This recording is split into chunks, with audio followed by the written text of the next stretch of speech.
This is your no bullshit guide to a happier life. Quick, but not necessarily easy tips to help you to squeeze every last drop of enjoyment out of your business and your life. My name is Helen Calvert. I'm a coach, a business owner and a parent, and I'm so happy to be here with you. I do swear occasionally, as the title suggests, so pop in your headphones if I'm not safe for little ears. Ready to go? Let's do this. Hello and welcome to this episode where we are talking about getting outside. Originally this was going to be an episode about walking and running, but then I tried running and as we will discuss, it's not something I want to put in my toolkit, please don't make me. But getting outside generally and some of the experiences I've had recently with getting outside is a really important part of our toolkit. It is a beautiful day here today while I'm recording, and this morning, unsurprisingly on a gorgeous sunny morning, I really felt the pull to be outside. And I've experienced this before. I talk a lot about our needs, meeting our needs, making sure we understand what they are, and I'm pretty good at recognising most of mine, meeting them, keeping a check on what I haven't done recently, all that kind of stuff. And I know that fresh air is good for me, but I tend to get that most days I'm out and about doing the school run. I'm usually outside at some point. And I forget that just being out in nature is actually really important for me. And there have been a few times, especially in the morning, when I've woken up and I can't put my finger on it. There's nothing particularly unpleasant about the day ahead. I've slept well, nothing's wrong, but something just feels like, can't quite get into this day. And I realise that I'm feeling that pull to be outside. I want to be out in nature. That's how I want to start my day. And sure enough, when I do that, like with a lot of these tools, when we start our day with whatever it is we feel we need, it helps enormously. And then the day starts to flow. So there's two ways I particularly enjoy being outside. One of them is absolutely going for a walk. I am a fast walker. Anyone who knows me will know this. And very few people who know me actually know how fast I walk when I'm by myself. I'm a route marcher. I don't mess about. I'm a fast walker. So if I go for a walk, if I set out to do a half hour or an hour's walk, it's a pretty good bit of exercise for me. And I love it. I love the movement and the feeling of just walking it off, moving it out, moving through the world, literally not being stuck. Sometimes when your brain feels stuck, just moving your body can really help. And I don't particularly walk anywhere, I will just go where the mood takes me and see where I end up. And as we all do, I have my little routes around where I live that there's only so many directions you can go in, but I will just go wherever feels good. We all got a bit sick of it during lockdown, didn't we? The old daily walk. Let's go for a walk, kids. There's literally nothing else to do. But I'm falling back in love with it again. Just that feeling of right now I'm going for a walk. I'm going to go out and see the world, take in my surroundings. And I guess it's a little bit of mindfulness because I do like to see what's around me, particularly if I'm on a street walk. People's gardens are beautiful around here. You see people, you see things going on, you see dogs, and it just gets me out of my constant looking back and looking forward. We talk about being present, and I do really struggle to be in the present. And when I'm walking, often I've got all kinds of different thoughts floating around my head, and it's a great way to untangle them. But it's nice as well to take that time to just notice what's actually happening in the here and now. So I love a good walk, and it's also one of my favourite ways to communicate with other people. If I'm in a relationship, I love going for a walk to talk things out. I find that the movement is really helpful.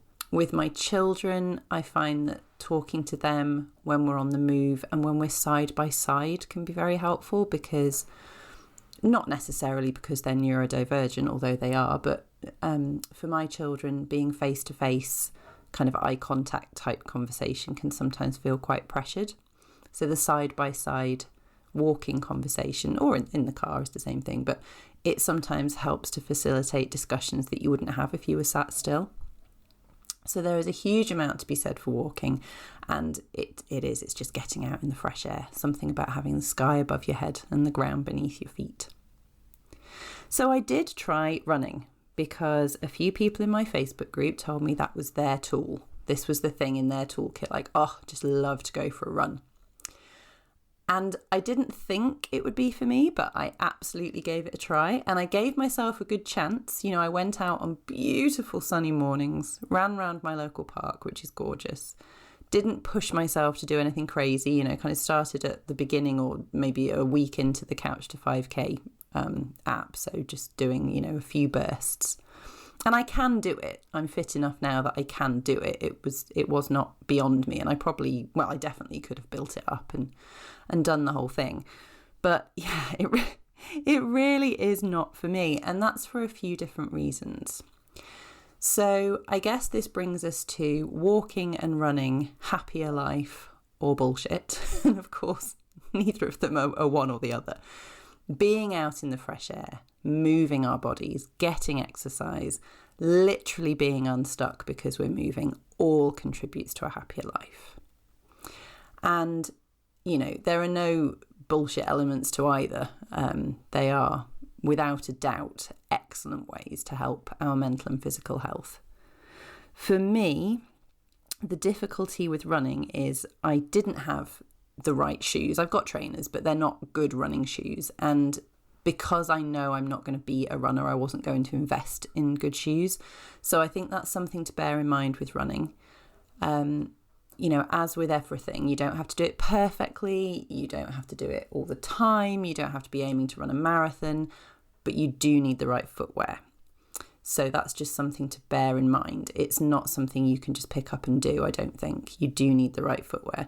And to a certain extent, you need the right footwear with walking. I have a pair of walking boots. I have gone for long walks in less than ideal shoes, and you end up with blisters, which, you know, is not the aim of the exercise, literally. For me, I guess there is a mindset block with running. This is my mindset block, but I'd be curious to know if any of you have it as well.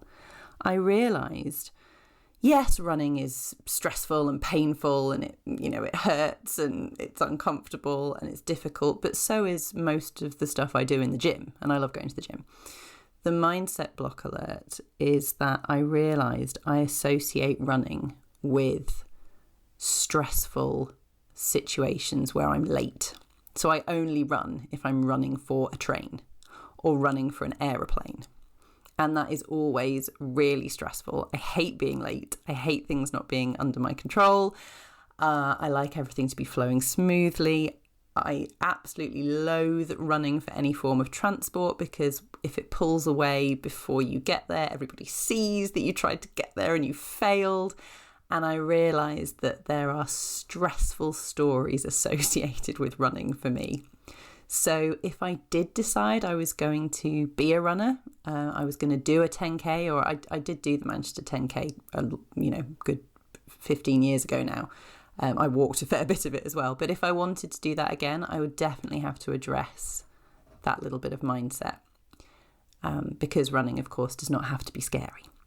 But for me, it really felt like a good walk ruined, which is, I think, a quote that someone has said about golf. But running for me was, why am I not just walking around this beautiful park in the sunshine? Why am I in pain?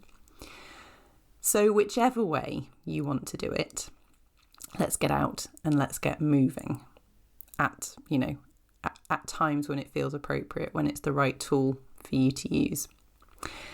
Which brings me to forest bathing, which is something I've recently tried and loved. And as with a lot of these tools and things that people are promoting now as, great ideas for our well-being, it is an idea that is not new, but it's being put together now in a way to remind us what the benefits are. So being in nature is not new. Walking around peacefully in a forest or in woodland is not new. Taking in our surroundings, engaging our senses, enjoying just being ourselves away from technology, none of these are new and revolutionary ideas. But there is a lot to be said for focusing on what we can really get from being out in a forest, in woodland. A forest bathing practitioner will tell you there is more to it than you imagine as well. Ask them about fractals. That was very interesting when I did it, about the patterns that we see in nature and the patterns that we see in our day-to-day lives and how one is more restful than the other. There's a lot to learn. And of course, we could, as always, we could try to do it perfectly, couldn't we? We could become a forest bather. We could read up on it. We could learn all the tips and tricks. We could go every week and we could get a huge amount out of it, I'm sure. But if that isn't open to us, if that's not a possibility, or if it's not something we want to do, it is still another tool in our toolkit for the days it feels appropriate. And as much as I love a good fast walk, a good route march down the canal, the thing that is important for me is that I slow down. Again, it brings us back to what I was saying about me always being in the past or in the future, usually the future, so rarely in the present. And slowing down helps us to be in the present, which may be another reason why running is not for me, because I don't think it's what I need when I'm seeking outdoor time. I think what I need is slow time.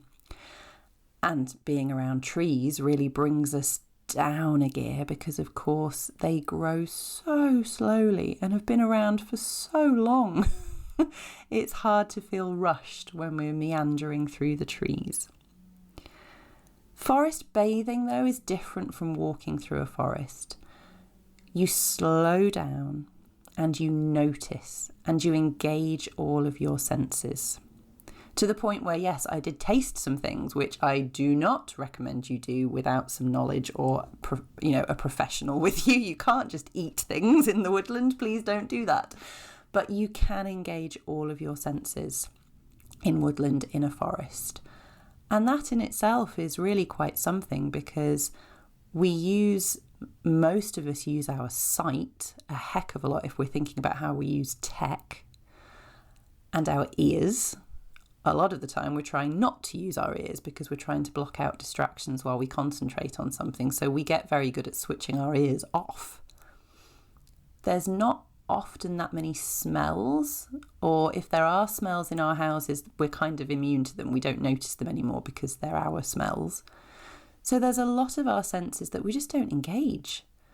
And then touch, we're used to touching certain things. The feel of the desk, the feel of the phone, the feel of the laptop, our handbag, the car steering wheel, our clothes. We don't realise that there are so many more sensations out there, and nature provides huge numbers of them, incredible sensations, and colours and scents and beautiful sounds. Is there anything more beautiful than birdsong or running water? I cannot get enough of them.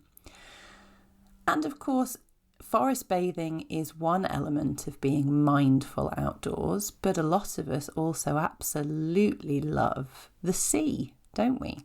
We love water, but there's something about the sea. The sound of the waves, whether it's gentle lapping or crashing windy waves, that feeling of being by the sea, it's quite something, isn't it? It's quite important. So how does mindfully bathing in a forest or woodland, using all our senses, contribute to a happier life?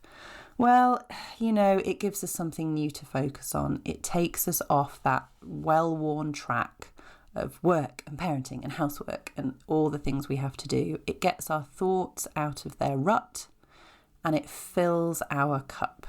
It really does. Are there any bullshit elements to it? Well, I haven't looked into it deeply. I'm sure if you read all the books and look into all the stuff, there might be some things that you think are a bit too woo-woo for you or whatever it might be. But really, there is nothing bullshit about the value of being in nature. It just always fills us up.